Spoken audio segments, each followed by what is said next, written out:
সে হচ্ছে আওয়ামী লীগের একজন নেতা গোছের ফ্যামিলি থেকে বিলং করে তারা। আমি ওই পরিবারে গিয়ে দেখছি যে তারা শত শত মানুষ নিয়ে মানে মিছিল মিটিং এ বের হয়।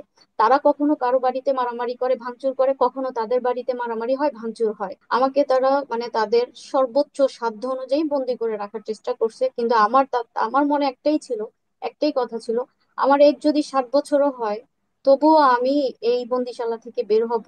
আমাদের আদনান সাহেবের সাথে যে আমার বিয়ে হয়েছে মাত্র 1 লাখ টাকার দেনমোহরে, আপনি কি আমার ওই কাছে যদি ঘরে টাকা থাকাকালীন কি আদনান সাহেবের সাথে আপনার পরিচয় হয়েছিল? আপনার পাস্ট আছে বলতে কি আপনিও কি অন্য একটা সংসার থেকে এসেছেন? আপনারও কি না, সংসার তার ছিল? কাছে তো আমি অন্য একটা সংসার থেকে আসিনি। আজ থেকে 8 থেকে 9 বছর আগের কথা এটা। যে আমাকে আমার মা অনেক ছোটবেলায় বিয়ে দেয়, তখন আমার 14 15 এরকম কিছু, বিয়ের 6 মাস পরে আমার 15 বছর হয় এরকম। এই যে আমার মা আমাকে বিয়ে দিয়েছিল একজন লোকের সাথে, যাকে আমি কোনোভাবে কখনোই মানতে পারি নাই যে সে আমার হাজবেন্ড। এবং সে হচ্ছে আওয়ামী লীগের একজন নেতা গোছের ফ্যামিলি থেকে বিলং করে তারা। আমি ওই পরিবারে গিয়ে দেখছি যে তারা শত শত মানুষ নিয়ে মানে মিছিল মিটিং এ বের হয়। তারা কখনো কারো বাড়িতে মারামারি করে ভাঙচুর করে, কখনো তাদের বাড়িতে মারামারি হয় ভাঙচুর হয়। আমি একেবারেই একদম ভেতরের মধ্যে কনজারভেটিভের উপরে একটা ফ্যামিলির মেয়ে। আমার বাবা প্রায় 36টা মাদ্রাসার প্রতিষ্ঠাতা ছিলেন, এবং আমার বাবার হাত ধরে অনেক সাধারণ মানুষ দিনের মধ্যে দিন প্র্যাকটিস করেছে, এখনো করছে।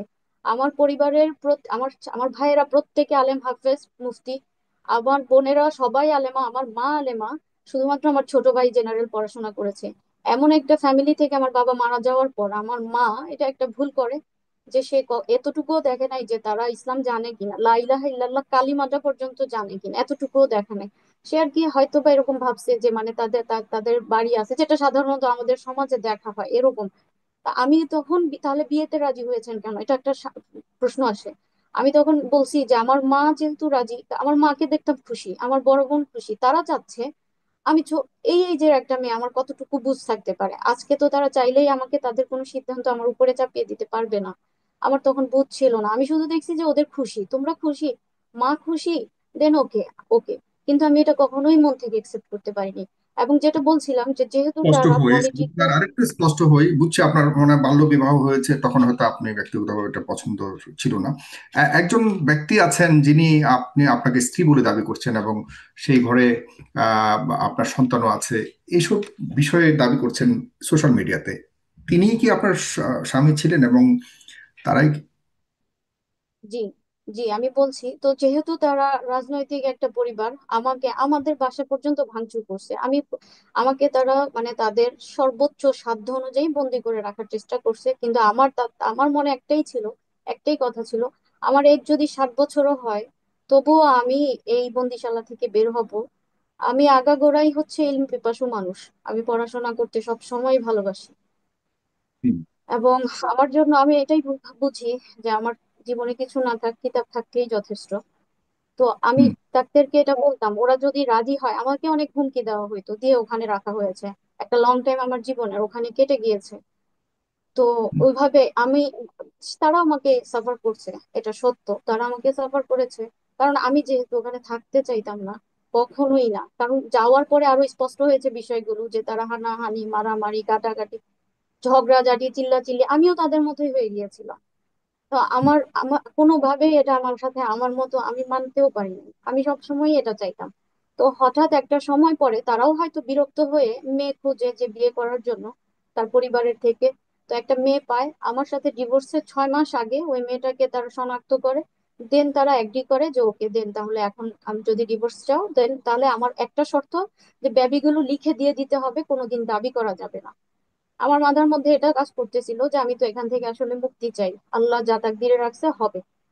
আর ওকে, ওকে করে আমি তাদের সব শর্ত মেনে আমি তারপরে ওখান থেকে বের হয়ে আসি। এখানে আরেকটা বিষয় উল্লেখ করা জরুরি, যে ওই লোকটার ভিডিওর মধ্যে একটা কথা সে বলছে, যে কাবিন, কাবিন বা দেনমোহর যেটা বোঝাচ্ছে সে, এখানে হুম, আমার দেনমোহর ছিল কত জানেন? 50,000 টাকা। 50,000 টাকা দেনমোহর, এবং সে 50,000 টাকা সে যে আমাকে একসাথে দিয়েছে এটাও না। 50,000 টাকা সে মাসে মাসে আমাকে 3,000 টাকা করে দিয়েছে। চিন্তা করতে পারেন এই কথাটা বলে সে কিভাবে বলতে পারে যে এটা আমি কাবিনের জন্য আমার ডিভোর্স? চিন্তা করা যায়?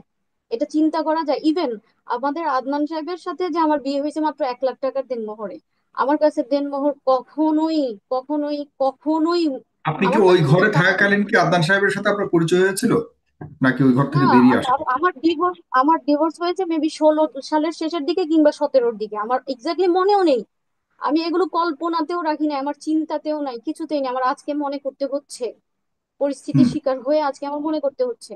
তো সেই তখন আমার ডিভোর্স হয়েছে। আমার বিয়ে হয়েছে 21 সালে।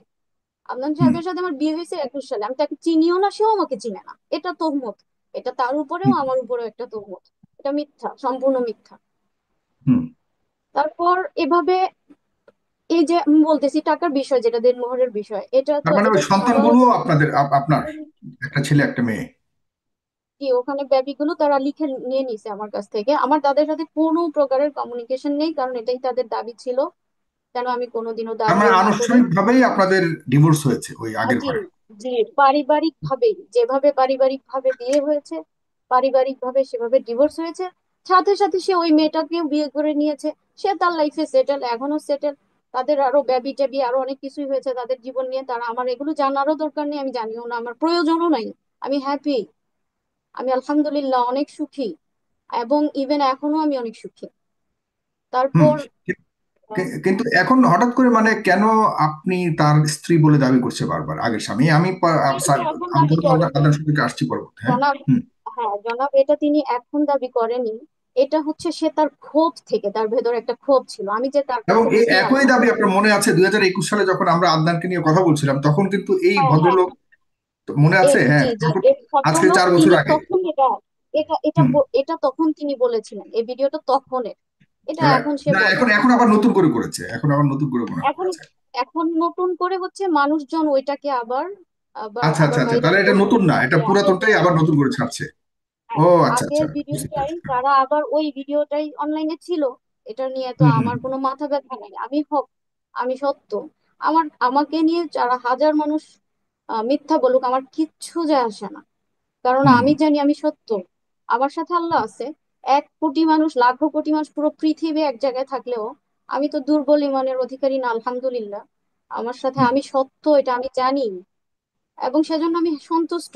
আর যারা মিথ্যাবাদী, তাদের সাথে পুরো পৃথিবীর সাপোর্ট থাকলেও তারা সন্তুষ্ট না, তারা ভেতর থেকে অস্থির, ভঙ্গুর। তাদের সাথে আল্লাহ নেই, তারা পারবে না। তারা দুনিয়ার মামলায় জিতে যাবে, কিন্তু আল্লাহর কাছে মামলায় জিততে পারবে না, কশ্চিন কালেও না। তো যাই হোক, এই জন্য আমি সন্তুষ্ট, আমি হ্যাপি, আমার ভেতরে কোনো কষ্ট নাই, আলহামদুলিল্লাহ, আলহামদুলিল্লাহ। কোনো কষ্ট নাই। ইভেন আমি আপনাদের গালি, এই যে লাখ লাখ মানুষের গালি খেয়েও আমি সন্তুষ্ট, এই জন্য, কারণ আমাকে যে পেইন দেওয়া হয়েছে, ওই পেইনের তুলনায় এই গালিটা আমার কাছে কিছুই না। আমি সেই পেইন থেকে মুক্তি পেতে এই গালির পথটাকে আমি বেছে নিয়েছি। আমি কি জানি না যে আমি যদি কিছু বলি, তার তার যে জনপ্রিয়তা আছে, কিংবা যে একটা সাড়া পড়বে, তখন আমার আমার সারা হিস্ট্রি নিয়ে মানুষ ঘাটা শুরু করবে, যেগুলোর সাথে আমার কোনো তাল্লুক নাই।